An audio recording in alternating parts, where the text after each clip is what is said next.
Meus amados irmãos, Colossenses 3,16, ele torna-se o mote para que a gente possa pensar sobre aconselhamento. Nós temos inúmeros textos, mas esse é interessante porque nos desafia a buscar a palavra de Deus e que a palavra de Deus ela vem habitar em nossos corações de forma em abundância, de forma ricamente.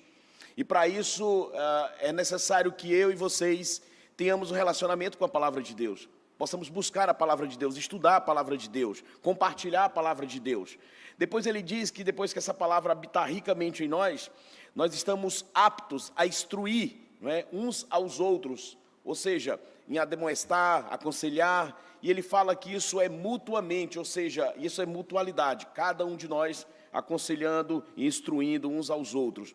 E aí ele diz em toda sabedoria, essa sabedoria vem de Cristo, se a gente pegar todos os versos anteriores, nós vamos ver como é que ele está sendo formado. E alguém que está cheio da palavra de Deus, alguém que está instruindo, que está aconselhando o outro, alguém que está cheio da sabedoria do Senhor, a sua vida é de louvor, é de adoração. Por isso que ele diz, louvando a Deus com salmos e hinos e cânticos espirituais, com gratidão em vosso coração.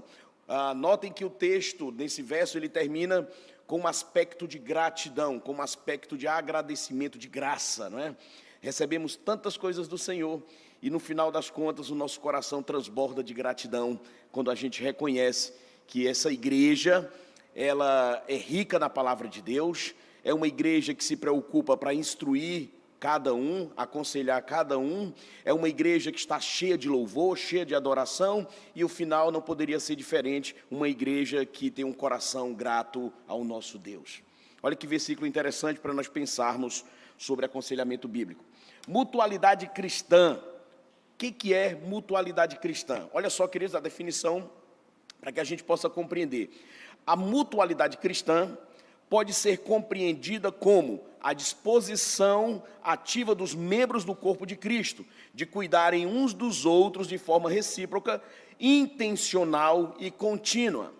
Esta disposição se manifesta em gestos de amor, edificação, exortação, perdão, serviço e suporte mútuo, fundados na comunhão com Deus e no compromisso com o próximo dentro da comunidade da fé. Notem que a gente encerra dizendo dentro da comunidade da fé. A mutualidade cristã, ela não é fora do corpo, como o aconselhamento bíblico não pode acontecer fora da igreja.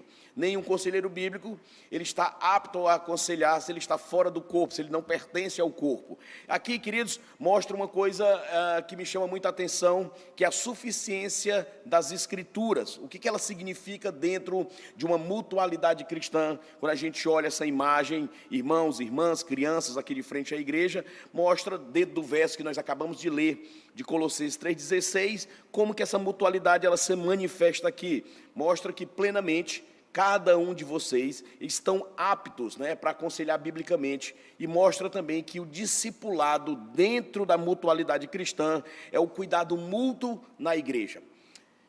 Eu estava pensando sobre esse estudo hoje, e me veio à mente, quando estava fazendo alguns acertos aqui, algumas leituras, é pensar o seguinte, queridos, será que existe uma igreja que não pratica a mutualidade? Será que nós poderíamos nos considerarmos igreja se nós não somos intencionais um na vida do outro? Será que nós poderíamos nos considerar igreja se eu não quero gastar tempo com vocês e nem vocês querem gastar tempo comigo? Será que a gente pode se considerar igreja ou ser uma marca de uma igreja saudável? Já que tem várias marcas de uma igreja saudável, que tal a gente pensar uma das marcas, a mutualidade? Quando a gente olha para essa imagem, a gente começa a compreender um momento de prazer, um momento de alegria, e isso é algo que nós precisamos estar sempre cultivando na igreja. Então a mutualidade, queridos, ela não é um aspecto dentro da igreja que ela deve acontecer quando tem problemas. Na minha igreja ela torna e ela pratica a mutualidade, a gente está resolvendo problemas constantemente. Não, queridos. Nós vamos ver que existe aqui bases dentro da mutualidade cristã, que eu compreendo e talvez vocês tenham outros, e depois a gente pode inserir no nosso estudo, mas hoje eu trouxe 4, que para mim são bastante contundentes para o nosso estudo, que é a pregação da palavra, que é o discipulado, que é o evangelismo e é o aconselhamento bíblico. Então, nós temos esses pilares que norteiam essa mutualidade aqui. Então, quando a gente olha e pensa para onde eu vou recorrer para que a minha igreja tenha essa mutualidade, qual o objeto que eu recorro, se não a palavra?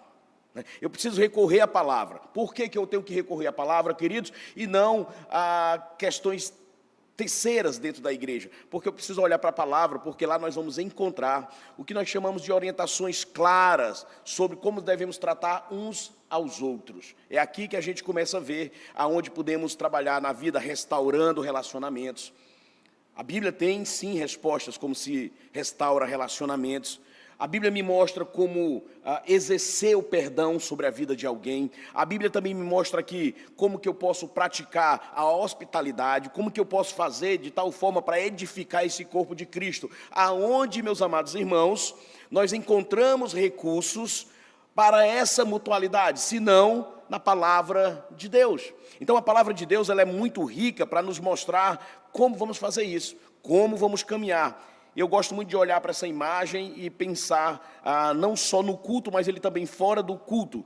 E quando a gente olha João capítulo 13, por exemplo, nós vamos ver ali como que o Senhor estabelece mutualidade, como que o Senhor mostra uma marca distintiva na igreja ao redor dos seus discípulos.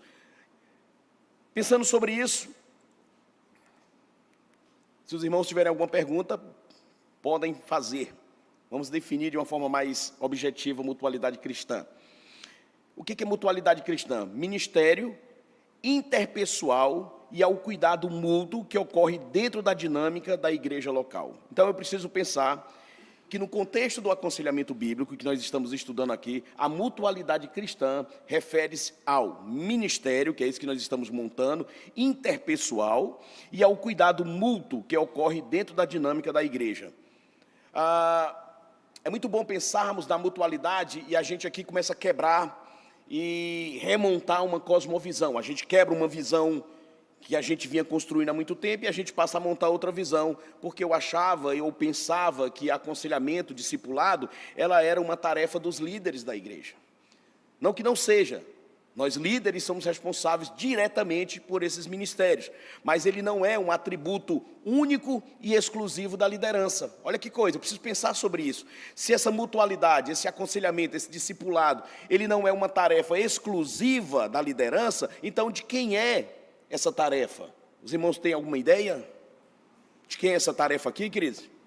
De quem é a prática da mutualidade cristã? Só da liderança? Nossa! É da igreja aqui que a gente começa a olhar essa imagem de uma jovem orientando outra jovem. Mostra que aqui tem tensão no rosto, aqui tem preocupação, as Bíblias estão em suas mãos e provavelmente a ideia é essa, ela está orientando. Aqui é um aconselhamento formal ou informal? Opa, formal ou informal? Informal. Imagina que vocês estão passando no corredor. Foi beber água e uma irmã chamou a outra e começou a abrir o seu coração ali rapidinho e ela está orientando. Ou seja, essa mutualidade que a gente está vendo aqui é algo que é muito necessário na igreja. Os irmãos vão lembrar que nós discutimos na aula passada que o informal ele dura a vida toda na igreja. O aconselhamento formal ele é temporal, ele tem um tempo. Ele tem um começo, meio e fim. O informal não, ele continua. Sempre estamos nos aconselhando uns aos outros e orientando uns aos outros. Habilidade mútua. Os crentes estão cheios de bondade, cheios de todo conhecimento, aptos para demonstrar uns aos outros. Aqui é Romanos, capítulo 15, verso 14, que meu amado irmão leu logo no começo. Esse é outro versículo que dentro do nosso armazenamento de versículos, a gente não pode esquecer. Tem alguns versículos, queridos, que dentro desse nosso processo, eles têm que fazer morada no coração de vocês, tá? Então essa passagem aqui, se a gente olhar bem para ela, ela passa a estabelecer que o aconselhamento bíblico, em sua essência, o que ele é, queridos? Olhe bem para ele. Senão uma prática da mutualidade cristã. Se você olhar para ele, você vai dizer, é isso mesmo. Porque Paulo diz, e certo estou, meus irmãos, sim, eu mesmo a vosso respeito, de que estáis possuídos de quê? Bondade, cheios de todo conhecimento, aptos para vos ademoestar. Já olhamos essa palavra, notetel, não é, que é aconselhar, que é instruir uns aos outros. Então, é fundamental, meus amados irmãos, olhando para esse contexto, que o crescimento e fortalecimento do corpo de Cristo, ele passe por essa mutualidade. Notem que quando essa mutualidade ela está acontecendo na igreja, a figura da liderança não é que ela não se torne importante, mas o que acontece agora é que todos nós estamos envolvidos no mesmo processo. Ou seja, dentro desse processo de aconselhamento eu sou tão importante quanto você é importante para ajudar uns aos outros. Isso nos dá um fundamento muito interessante para que a gente possa pensar nessa forma. Como que eu posso olhar para Romanos 15, 14 e atribuir aqui o que eu chamo de práticas? Como que eu aplico, olhando para Romanos 15, 14, se não a inserção do aconselhamento na comunidade? É a primeira coisa. Lembrem que o nosso primeiro desenvolvimento foi falando sobre cultura. Desenvolver cultura, criar cultura. Quando eu falo em criar uma cultura de aconselhamento bíblico, queridos, eu estou falando massificar isso, seja na pregação, seja no evangelismo, seja no discipulado, seja no aconselhamento bíblico, seja nas minhas conversas informais e principalmente nas minhas conversas formais. Ou seja, é o que nós chamamos de manutenção rotineira em todas as esferas da igreja. Eu queria que vocês pensassem comigo agora, queridos. Vamos pensar nessa igreja aqui. Pense nessa igreja agora, você sendo líder de um departamento, você não sendo líder de um departamento. Pense numa igreja que ela está constantemente ajudando uns aos outros. Uma igreja, queridos, que quando ela nota que você está meio desmotivado, meio triste, e ela já vai lá e já conversa com você. Note que quando você também está feliz, tem alguém com você comemorando isso. Note que quando você estiver chorando, tem alguém chorando com você, senão uma igreja que ela tem uma manutenção rotineira, uma igreja que se preocupe. Isso é maravilhoso, queridos. Isso é algo que a gente olha como aplicação de Romanos 15, 14, inserção do aconselhamento na comunidade. Porque Paulo está dizendo, e certo estou, meus irmãos, sim, eu mesmo, a vosso respeito, de que estáis possuídos de bondade, cheios de todo conhecimento. O verso 13 vai mostrar que o que move essa igreja, o que move cada um de nós para estarmos cheios de conhecimento, cheios de bondade, aptos para demonstrar uns aos outros, não é minha intelectualidade, não é o meu conhecimento, não que isso não seja válido, mas o que me faz estar dentro dessa mutualidade e que me faz servir dentro da igreja é obra do Espírito Santo. É o Espírito Santo que nos move, que nos conduz e que nos enche e que nos dá esse amor para cuidar uns dos outros. Porque, queridos, não é tão fácil aqui. Então, essa aplicação de Romanos 15, 14, ela exige muitas coisas nossas, tanto do conselheiro como do aconselhado, porque ela exige que esse aconselhado ele seja reintegrado, que ele seja aqui de uma forma muito clara, envolvido novamente na igreja. Por quê? Porque a igreja é o local que o Senhor escolheu para tratar das nossas vidas. Aqui é a clínica de Deus. Aqui é o hospital de Deus. Aqui é o local que Ele nos traz feridos. Aqui é o local que Ele nos traz abatidos. E aí o que Ele faz, queridos? Como que Ele se manifesta no cuidado? Na mutualidade. Eu sou capacitado, eu me torno apto a carregar você, a caminhar com você, e vocês fazerem isso comigo. Então, quando a gente começa a pensar numa igreja dessa, talvez, em alguns corações aqui, isso é super normal hoje, em alguns corações pode pensar assim, isso é utopia. O pastor não conhece de fato a igreja, mas o Senhor conhece. O Senhor conhece cada coração, e o Senhor nos tirou do lamaçal, o Senhor nos tirou nos poderes das trevas, e o Senhor nos levou para o reino do seu amor e luz, com uma transformação tão profunda, que eu não duvido nada do que o Senhor possa fazer na igreja. Os irmãos duvidam disso, queridos? Que o Senhor transforme uma igreja com mutualidade cristã, uma igreja com amor, uma igreja com manutenção rotineira do cuidado da alma, uma igreja que ela tem um incentivo e um envolvimento mútuo de cada um? Eu não tenho dúvidas sobre isso. Só que eu preciso entender como que eu faço isso, como é que eu trabalho, ou seja, como é que nós podemos incentivar outros irmãos a fazerem isso? Ou seja, como que eu posso envolver irmãos que eles não estão envolvidos nesse ministério, como é que eu posso deixar eles ativamente amando na igreja uns aos outros, né? Então eu tenho que começar por mim.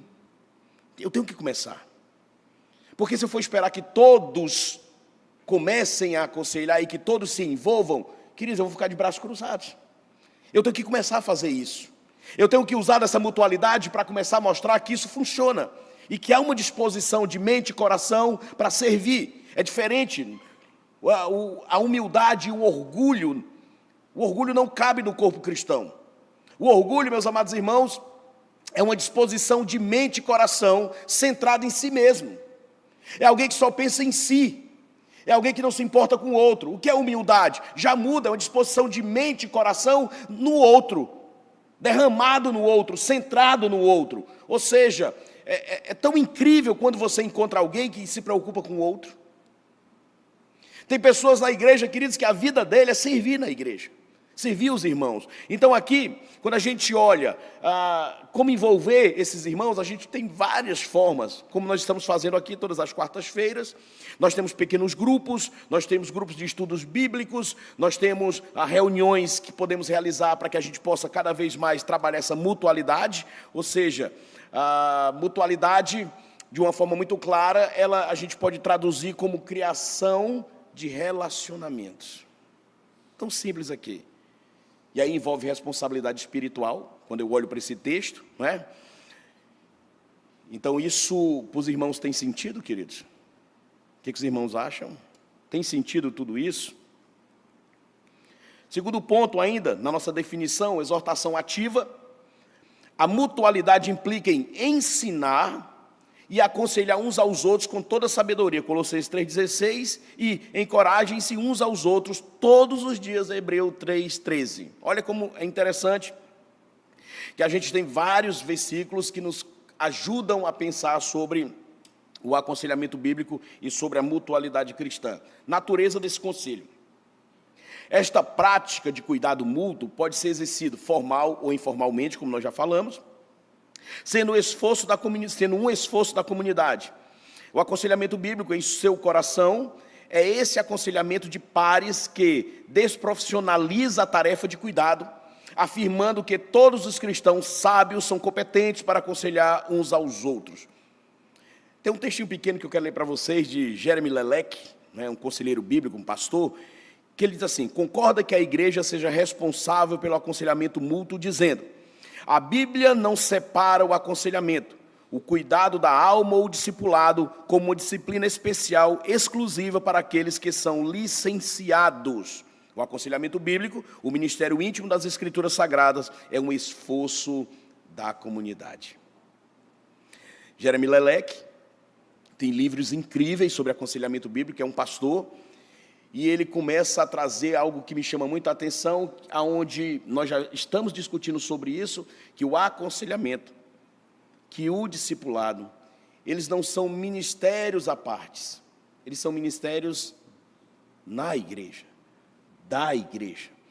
Notem que nós já falamos sobre isso. Você pode estar como professor de escola bíblica, você pode estar no ministério de casais, de adolescentes, de jovens, de crianças, qualquer que seja o ministério. A minha pergunta para os irmãos é: tem algum ministério que não precise de aconselhamento? Tem algum ministério que não precise de ajuda? Tem algum ministério que você possa pensar em não praticar mutualidade? E aí eu volto à pergunta inicial: dá para conviver e viver numa igreja que não pense de uma forma de mutualidade? Então é esses desafios, meus amados irmãos, que nós começamos a pensar sobre o aconselhamento bíblico, sobre a edificação do corpo de Cristo, tá? Segundo ponto dessa noite, o desenvolvimento da mutualidade cristã no modelo da igreja.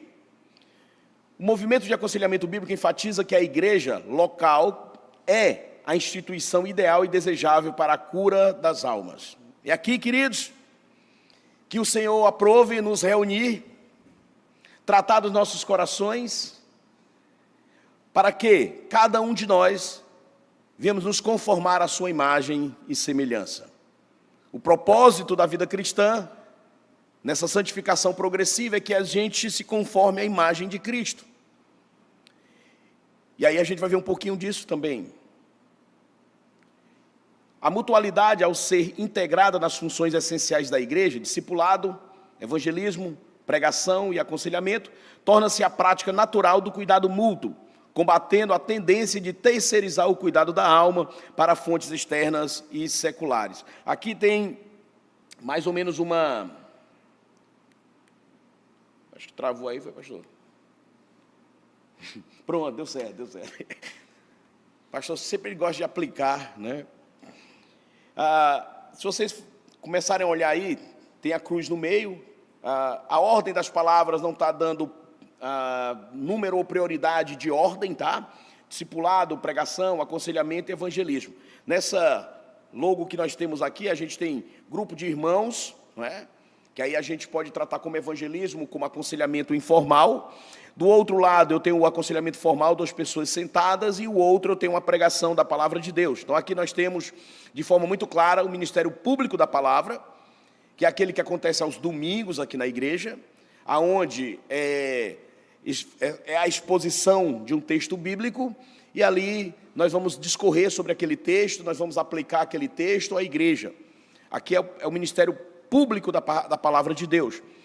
Esses 2 irmãos sentados torna-se o ministério particular da palavra de Deus. É ali onde nós começamos a inserir essa palavra no coração do irmão. Notem que a grande verdade é que todos esses pilares, eles devem estar interligados quando se fala de cultura, de aconselhamento.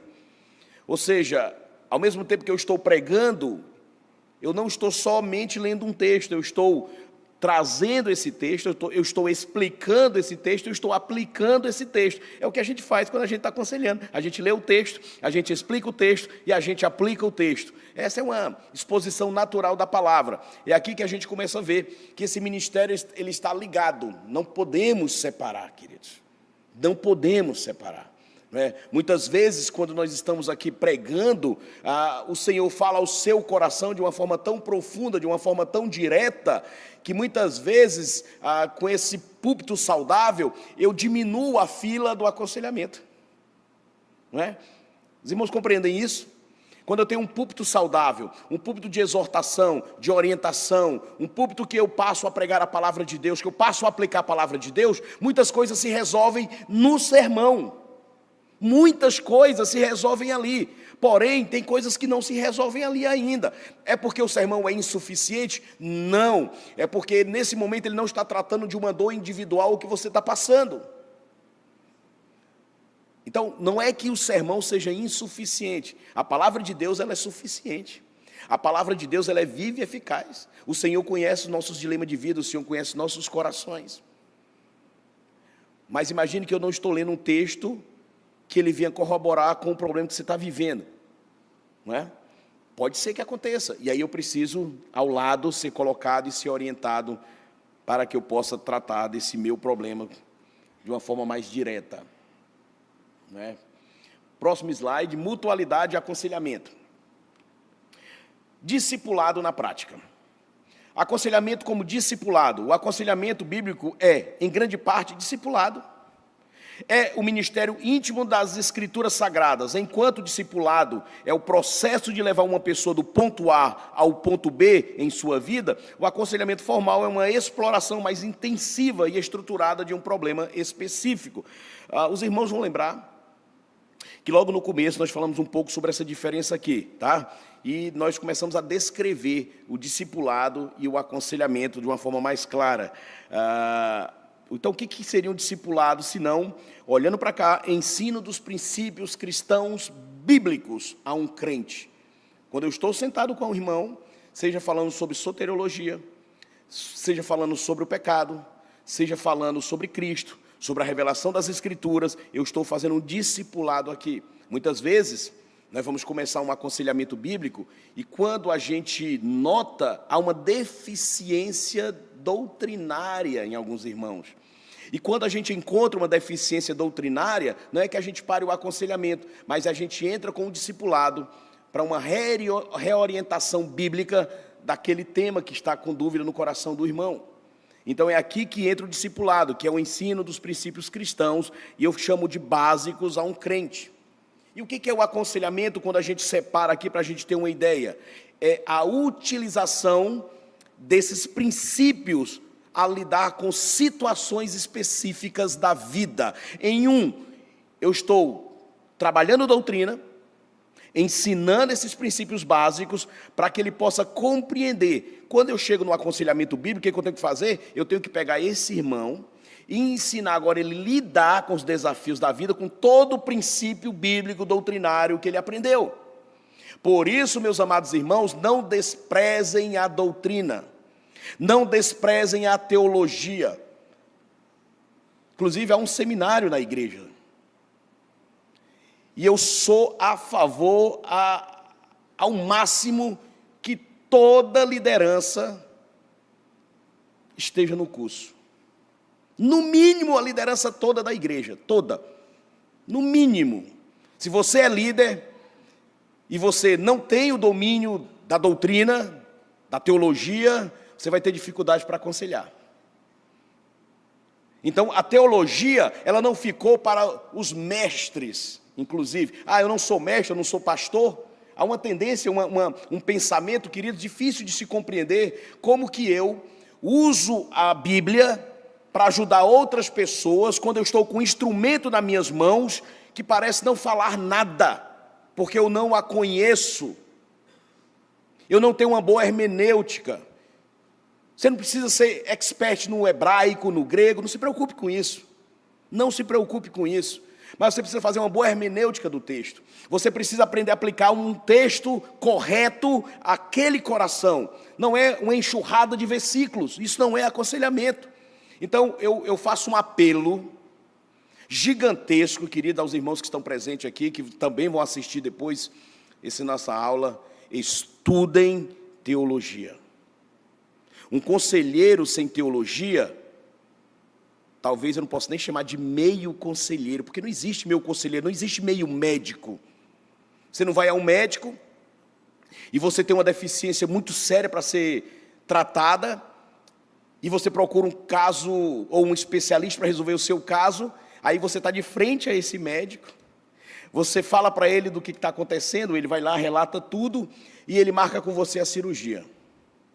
Olha, o seu caso é muito sério, e eu não posso esperar muito, nós vamos fazer cirurgia essa semana. Seu caso é raro, não é? Poucas pessoas fazem essa cirurgia. E você começa a ficar satisfeito porque você está diante de um médico que está te dando segurança, um médico que conhece o teu problema, e você pergunta para ele: doutor, quantas cirurgias dessas o senhor já fez? Ele vai olhar para você de uma forma muito clara, sorridente, tira o óculos e diz assim: fique tranquilo, eu já aprendi essa cirurgia no YouTube. O que você faria, queridos? Você faria a cirurgia com ele? Não faria, eu não faria. É aqui que entra os pressupostos bíblicos. Como que eu vou tratar de alguém se eu não conheço as Escrituras? E aqui eu não quero que ninguém desista de ser conselheiro, eu quero que você aplique esse conceito e inclua mais um momento e um pinguinho de verdade agora no seu coração, na sua mente, para que você possa compreender que você não pode ser meio conselheiro. Você tem que ser um conselheiro completo para a glória de Deus. E quando você está com alguém, quando você está cuidando de alguém, não é você ali que tem que ser glorificado, mas o Senhor deve ser glorificado. Como eu vou glorificar o Senhor, se aquilo que Ele me deu para utilizar, eu estou manuseando de forma errada, irresponsável? Olha que coisa, queridos, olha que coisa. Então o nosso desafio é muito mais complexo do que a gente imagina. Deus está dando para cada um de nós um ministério, uma responsabilidade. Em contrapartida, Ele diz como que esse ministério deve ser, como que ele deve ser aplicado às vidas, como que ele deve ser conduzido. Aqui não é o que eu penso, aqui não é o que eu acho, aqui não tem achismo. Aqui a gente não pode terceirizar a responsabilidade. Esse ministério ele parte exclusivamente da suficiência das Escrituras. 2 de Pedro, capítulo 1, verso 3, que o Senhor tem nos dado tudo o que precisamos para a vida e piedade. Eu preciso crer nisso, queridos. E eu preciso dizer, é isso aqui, é isso que eu preciso abraçar. Eu quero ajudar pessoas, eu quero participar de uma igreja que tem mutualidade. Eu quero participar e quero me envolver nesse amor, eu quero servir. E se você pensa assim, você está no lugar certo. Os irmãos têm dúvida disso? Não, né, queridos? Próximo ponto, a importância dessa comunidade. A comunhão é um ingrediente essencial para a mudança permanente. O aconselhado precisa de uma família espiritual, mães, pais, irmãs, irmãos espirituais, e não apenas de um encontro semanal com o conselheiro. O papel do conselheiro formal é temporário, da igreja não é. Olha o informal funcionando, queridos. Não é? Enquanto eu estou aconselhando alguém de uma forma formal, esse irmão ele está inserido na igreja. É difícil você aconselhar alguém que não está na igreja. Esse irmão precisa estar na igreja. Um dos aspectos primordiais para se aconselhar alguém é: esse irmão pertence a um corpo. Esse irmão está na igreja, porque a orientação é que esse irmão seja fortalecido na igreja. Porque o nosso tempo de aconselhamento, 40 minutos, 1h30 no máximo ali. E esse irmão precisa voltar para a igreja. Ele precisa voltar para a sua rotina. Ele precisa de cada um de vocês abraçando, confortando, direcionando, o encorajando, para que ele se sinta parte do corpo e ele possa compreender que essa mutualidade ela não é de fala, ela de forma acontece de uma forma tão natural, querido, de uma forma tão simples, que eu não preciso me esforçar para abraçar alguém, eu não preciso me esforçar para caminhar com alguém, eu não preciso me esforçar para sentar com você, eu não preciso, você não precisa. Os irmãos compreendem isso? Mutualidade ela é natural. Ela é uma disposição de mente e coração, é algo que eu faço com amor, é algo que eu faço porque eu compreendo, porque Cristo fez por mim, Cristo me resgatou, e eu preciso ver em vocês aquilo que Cristo me capacitou a ser. É do mesmo jeito que vocês olham para mim, e a gente caminha juntos, queridos, a gente começa a se fortalecer, vai ter um momento que isso vai ser tão natural, né? Como eu falei aqui naquela igreja, lá dos Estados Unidos, na cidade de Lafayette, que eu estava conversando com um pastor presbiteriano essa semana, e ele falou: rapaz, pastor, tem uma igreja assim, tal. Eu disse: é na cidade de Lafayette, tal. Ele disse: rapaz, eu fiquei sabendo que essa igreja mudou a cidade. Olha aí, pastor. Mudou a cidade.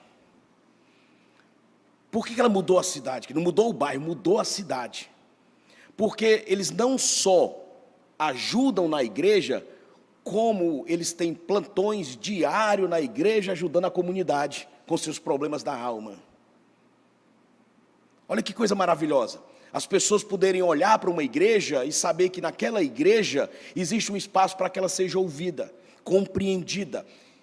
Nós sabemos que no máximo do aconselhamento bíblico alguém vai dizer assim: tudo bem, pastor, mas se a pessoa não é convertida, como que eu posso falar do seu pecado? Como que eu posso falar de redenção? Entre o pilar do evangelismo.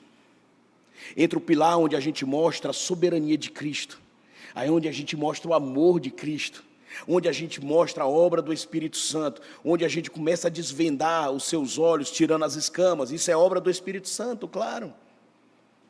Mas é uma igreja que flui vida. Notem que nossas igrejas elas estão muito centradas em si mesmo. Nós estamos muito fechados, queridos. Muito fechados, né? É desafiador.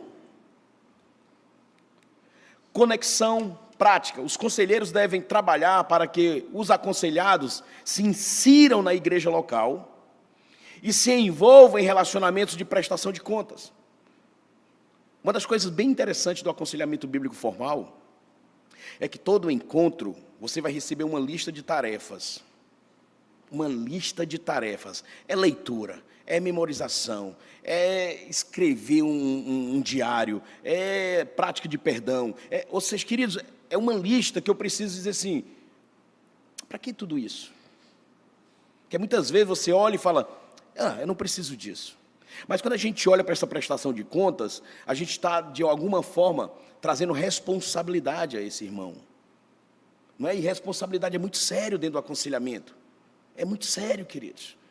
E eu preciso cativar isso. Ou seja, aqui a gente colocou, eles são incentivados a participar de pequenos grupos, estudos bíblicos, não é? Ou seja, eu preciso, de alguma forma, instruir e orientar e ajudar esse irmão, essa irmã, esse casal, a encontrar o ministério para servir na igreja.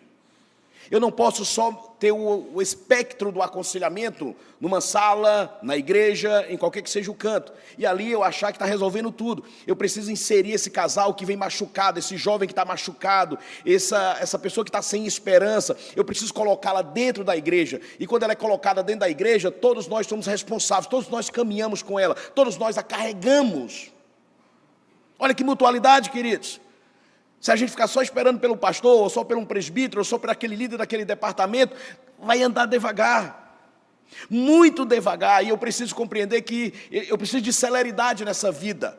Ela está sofrendo tentações, ela está no pecado, ou seja, nós precisamos correr para que essa vida seja liberta, e haja transformação, haja santificação, haja um progresso de vida, haja uma conformidade com a imagem de Cristo, haja uma orientação da mutualidade dessa igreja amada, cuidando uns dos outros. É muita coisa, né, queridos? Mas esse é o ministério que o Senhor está nos dando aqui. Avisa aí, tá, pastor? Edificação mútua. Essa inserção no corpo cria oportunidades para que os membros compartilhem suas lutas e sofrimentos e percebam o chamado de carregar os fardos uns dos outros. Em Gálatas capítulo 6, verso 2. Eu gosto de pegar do 1 ao 2 logo. Aonde Paulo orienta a igreja a ficar atento quando o irmão cai no pecado. E ele diz assim, olha, se o irmão for pego no pecado, caiu no pecado, vós que sois espirituais, à luz de Gálatas 5, 22, o fruto do Espírito, ele pede que a gente cuide dessa pessoa. Ele pede que eu trate dessa pessoa. Ao mesmo tempo que ele pede que eu venha ter uma disposição de mente e coração para servir, ele chama também a minha atenção, já me advertindo. Cuidado para que você não caia no mesmo pecado. Notem que muitas vezes eu posso estar ajudando alguém, mas com uma soberba que isso não acontece comigo. Olha que tolice, queridos. Eu tenho que ir com cuidado. Eu estou pisando no telhado de vidro.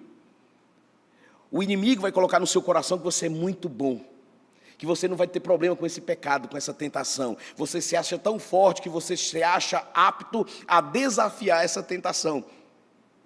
Ah, queridos, a Bíblia não diz assim, desafie. A Bíblia não diz assim, encare. A Bíblia diz, fuja.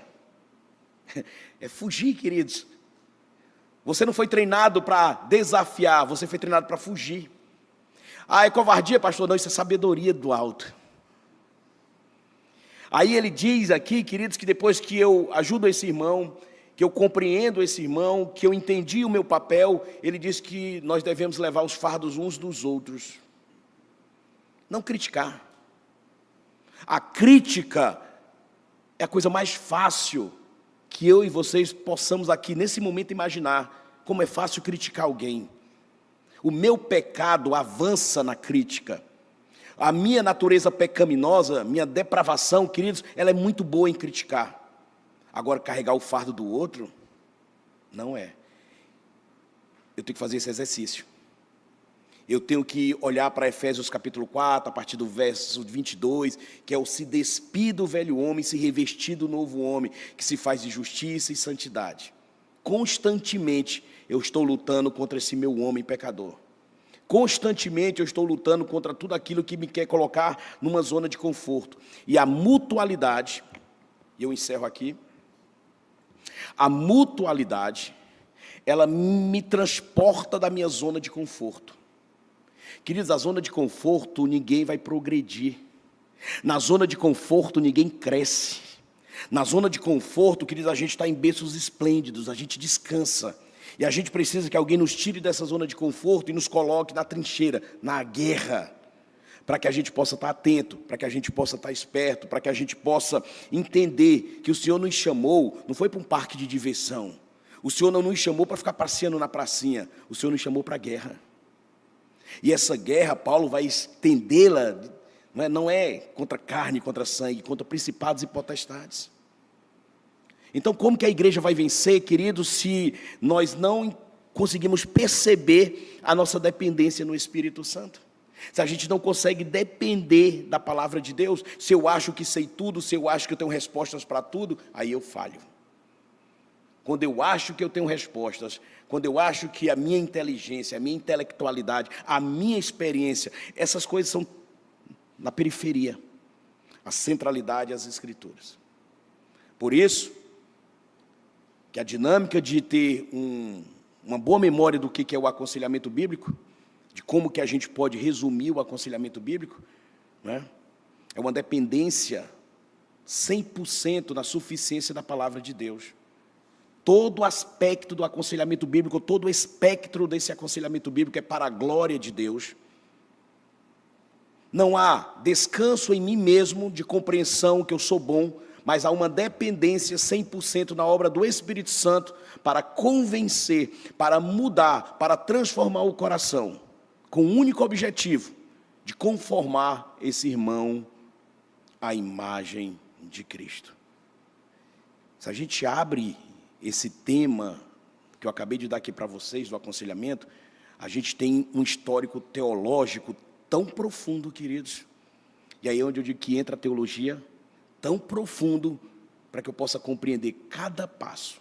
E aí, né, isso está na revista. Com a revista nós vamos abrir todos esses passos que eu acabei de falar para vocês. Aqui é um resumo do resumo.